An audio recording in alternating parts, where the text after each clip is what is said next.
my dear grandchildren. I have a different story here for you today. It's by our same author that we've been reading, Shirley Hughes.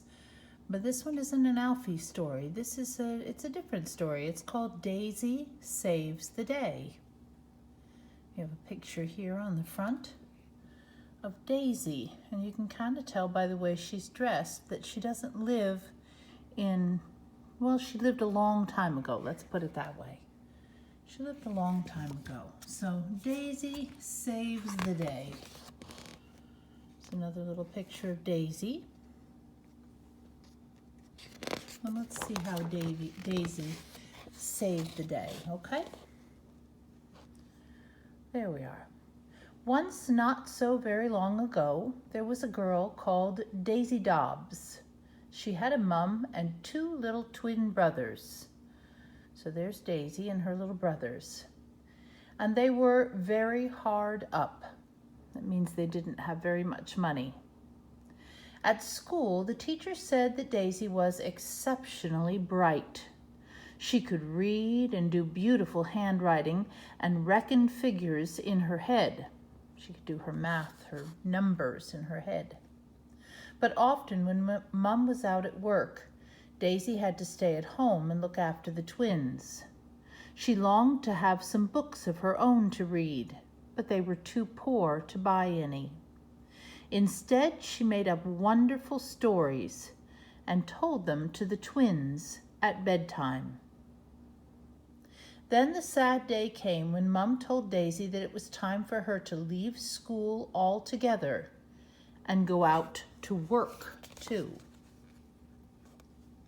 So she's quite young, but she's going to have a job. And this job is not going to be at her own home. It's going to be somewhere else. I've got you a job as a scullery maid, she said. It's in a very nice home, owned by two ladies, the Mrs. Sims, I guess they're both Mrs. Sim. Miss Sim and Miss Sim, very refined.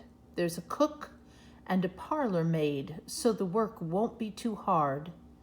And you'll be living in, get your keep and all. In other words, she's going to be staying there. She won't be coming home. She'll be staying at that house all the time. You mean I won't be living at home with you and Tommy and Billy anymore? Asked Daisy sadly. No, but you'll have your own uniform, a half day off every week, and one whole Sunday a month. So one spring morning, very early, Mum left the twins with a neighbor, and she and Daisy set out from their home on the far outskirts of London, carrying all Daisy's belongings in a small suitcase. I think that would be very scary for a young girl, wouldn't it? Go and live somewhere with strangers, people she doesn't know.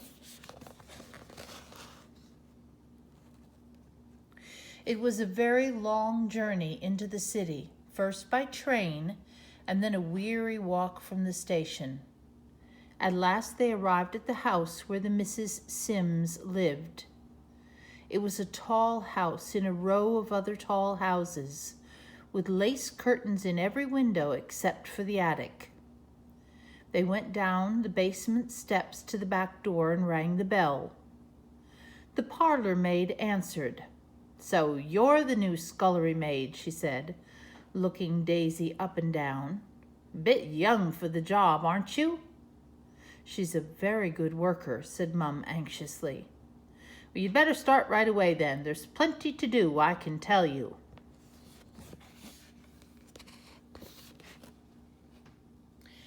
Daisy was very sad to say goodbye to Mum, but she bravely tried not to cry. Soon she was wearing a cap and a big apron over her blue cotton dress, and was set to work washing dishes, scouring saucepans, and peeling potatoes for the cook. I don't think the cook looks too friendly, does she?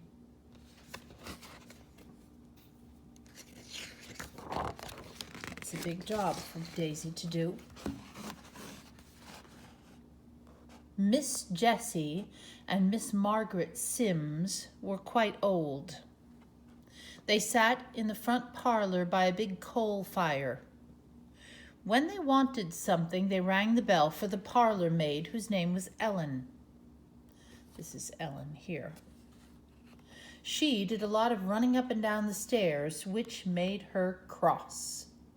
But not as cross as Cook, who toiled endlessly over the big hot kitchen range, preparing meals and baking scones and cakes. Daisy was not very good at housework, but she worked very hard. Can you see her here working? Does she look like she's working hard? She swept the stairs and carried buckets of coal for the fires and helped with the laundry. She scrubbed the front doorstep and polished the knocker until it shone. "This looks very nice, Daisy," said Miss Jessie encouragingly as she and Miss Margaret were setting out for their morning walk. "Thank you, ma'am," Daisy replied, remembering to bob a curtsy. See her trying to carry the laundry. It's a lot of laundry for a little girl, isn't it? At the end of each day, she was very tired. After supper, Ellen and Cook sat chatting by the kitchen fire. Daisy knew that they wanted to have a grown-up gossip, so she did not try to join them. Instead, she went up to her little attic bedroom and huddled under her blanket, missing Mum and the twins and longing for her day off. Even when that came, she could not afford the fare home. So she got one half of a day every week off, but she couldn't afford to go home because it was too expensive.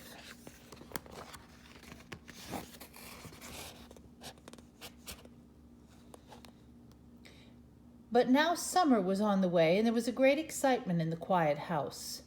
The Mrs. Sims' niece, Miss Mabel Sims, was coming for a visit all the way from America. On the day of her arrival, they were all in the hall to greet her.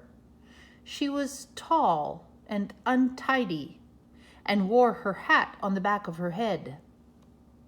"I sure am glad to meet you all," she said, and shook hands with all the servants, even Daisy.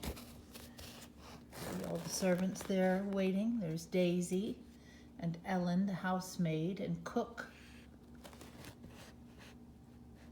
And they were surprised because they were told to line up and wait for her and say hello, but they didn't expect her to shake hands with them. Miss Mabel Sims shook their hands. She was a very friendly lady. One day when Daisy was bringing in the coal for the parlor fire, Miss Mabel asked if she could read. "Oh, yes, miss." She looked longingly at the bookcase. "When I was at school, it was my favorite thing in all the world." "Me too. I'll ask my aunts if you can borrow one of these from time to time." After this, Daisy did not feel so lonely. See, now she has books to keep her company. So this is her tiny little bedroom up there in the attic. She has a little bed, and she's sitting there on a pillow or something, and she's reading one of the books from the big library. So now she's not so lonely because she has something to read. So after this, Daisy did not feel so lonely. Some of the books were too difficult for her to read, but others had pictures, and they were her favorites. She took them up to her room and pored over them whenever she could. She especially loved stories about princesses, kings, and queens. You have favorite stories? Oh boy, look. Let's take a minute to look at this. King George V, it says. They are getting ready to celebrate something, aren't they? says, God save the king. Let's see what's going on. That summer was a very special one because the new king, George V, was going to be crowned. Miss Mabel had timed her visit specially to see the coronation procession. Daisy went out into the streets whenever she could to see the Union Jacks. That's the name for the British flag, the Union Jack. See, there it is. And it's got the same colors as the American flag. It's red, white, and blue. So she wanted to see the Union Jacks flying everywhere, and red, white, and blue streamers wound round the lampposts. Miss Jessie and Miss Margaret Sims, though they were very patriotic, considered that all this was a little vulgar. Their house, see in the middle, this part is their house. Up here in the top is one of these is Jessie's room, not Jessie's room, sorry, Daisy's room. And this is, yeah, this whole thing I think is their part of the house. Their house was the only one in the street that remained undecorated. Daisy thought that was a sad shame. See, everybody else has red, white, and blue up, but not the house that Daisy lives in, and she didn't like that. She wanted to celebrate with red, white, and blue banners too. When the great day came, the three ladies set out very early. They had been invited to watch the procession by some friends whose house overlooked the route. Cook and Ellen had the day off and were going out too. But Daisy was to be left all alone. They told her that she was too young to go out among all the crowds, and she was to stay indoors all day. Oh, that's sad. There she is, leaning out her window. After they had gone, Daisy wandered slowly upstairs to her room. From her little attic window, she could see the people celebrating in the street below, and she could just hear the brass band playing in the park. It all seemed like a wonderful storybook adventure, and she wanted to be part of it. She watched for a long time.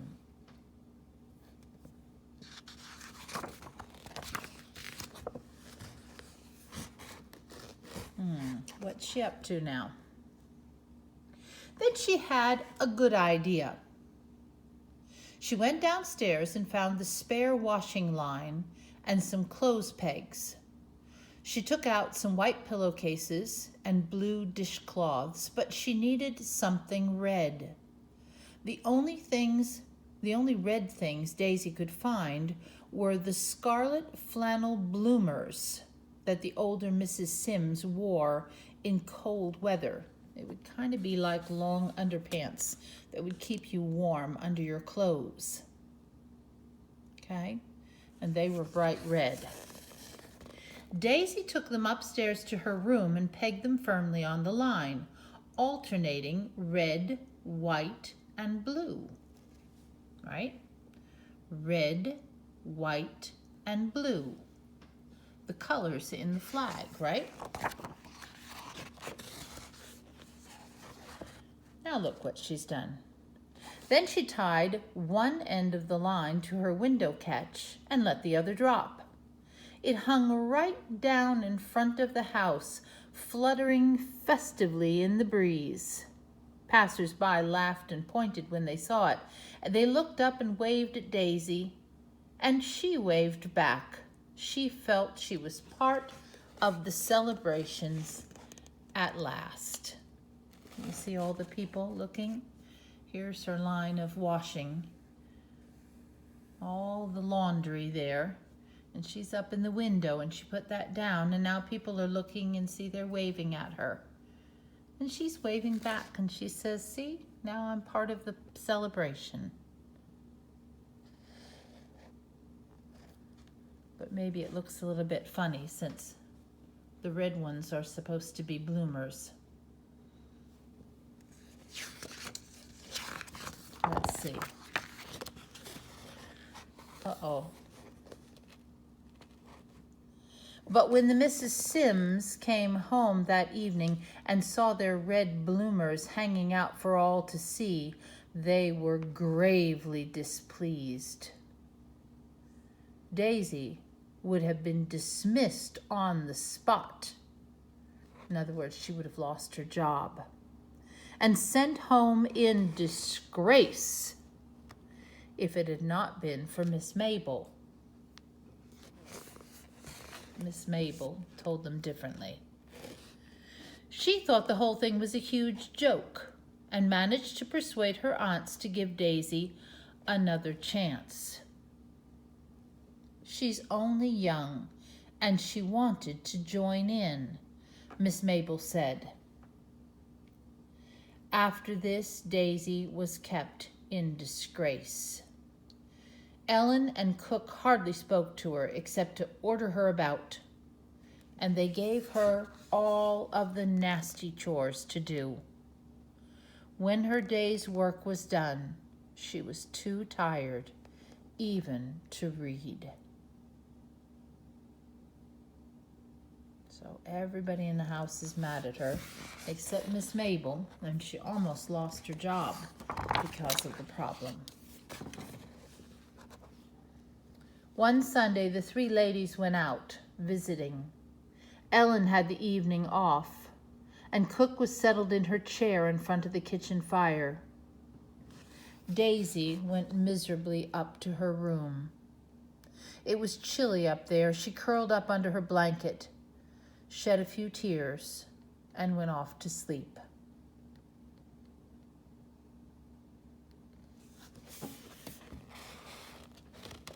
When she woke, it was dark. There was a strange smell in the room, a smell of burning. That would be a scary thing to wake up to, wouldn't it?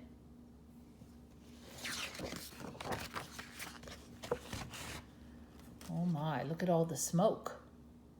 Daisy scrambled up, flung open her bedroom door, and ran downstairs. The hall was full of smoke. When she reached the kitchen, there was Cook. See the cook? There's Daisy and the cook, and look at the fire behind. When she reached the kitchen, there was Cook, slumped fast asleep in her chair, and the dishcloths which she had hung near the kitchen range to dry had caught fire. They were already ablaze. Oh, it looks like Daisy got there just in time. The whole house would burn down.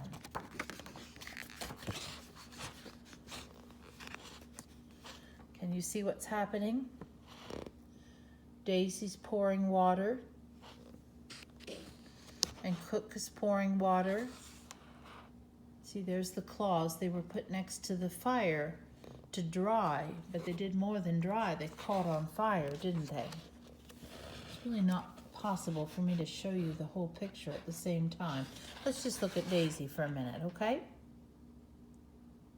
Daisy shook Cook awake, and together they ran to fill jugs and saucepans with water from the kitchen sink.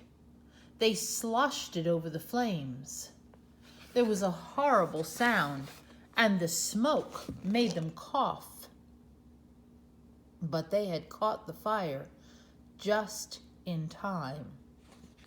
Daisy had saved the day. I think she saved more than the day. She saved the house, and she saved all of the people living in the house. My goodness, what a brave girl. Excuse me. Thank heavens you discovered it when you did, said Miss Jessie when the ladies returned. You are a brave girl, said Miss Margaret. You can say that again, said Miss Mabel. The next morning, Daisy was summoned to the parlor where all three ladies were assembled. "We were discussing how to reward you for your prompt and plucky action," Miss Jessie told her.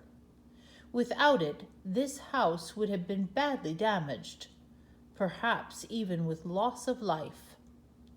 So my niece, Miss Mabel, has come up with this suggestion, which I hope will be acceptable to you.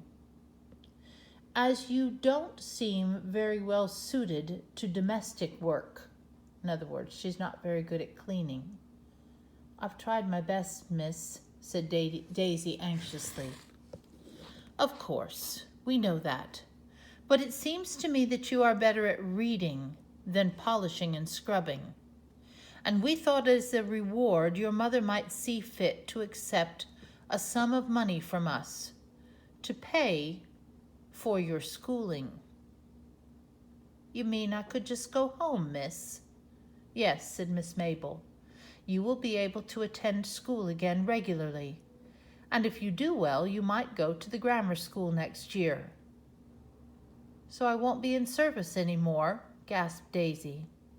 "Just that, Daisy," said Miss Mabel, smiling broadly. "If you agree, that is." For a moment, Daisy was speechless. She was thinking about going home to Mum and the twins and being able to learn and read again and tell stories to them. Her nose turned bright pink. "Oh, yes, please, miss," she said at last. How exciting. She won't have to work at that house anymore, and she won't have to be away from her brothers and her mom anymore. There they are. Now she can go home. She can be with her little brothers and with her mom, and she can go back to school the way she wanted to. The end. Good job, Daisy. You were brave and strong, and you worked hard. And now you get to go home and be with your family. I hope you enjoyed that story. I love you.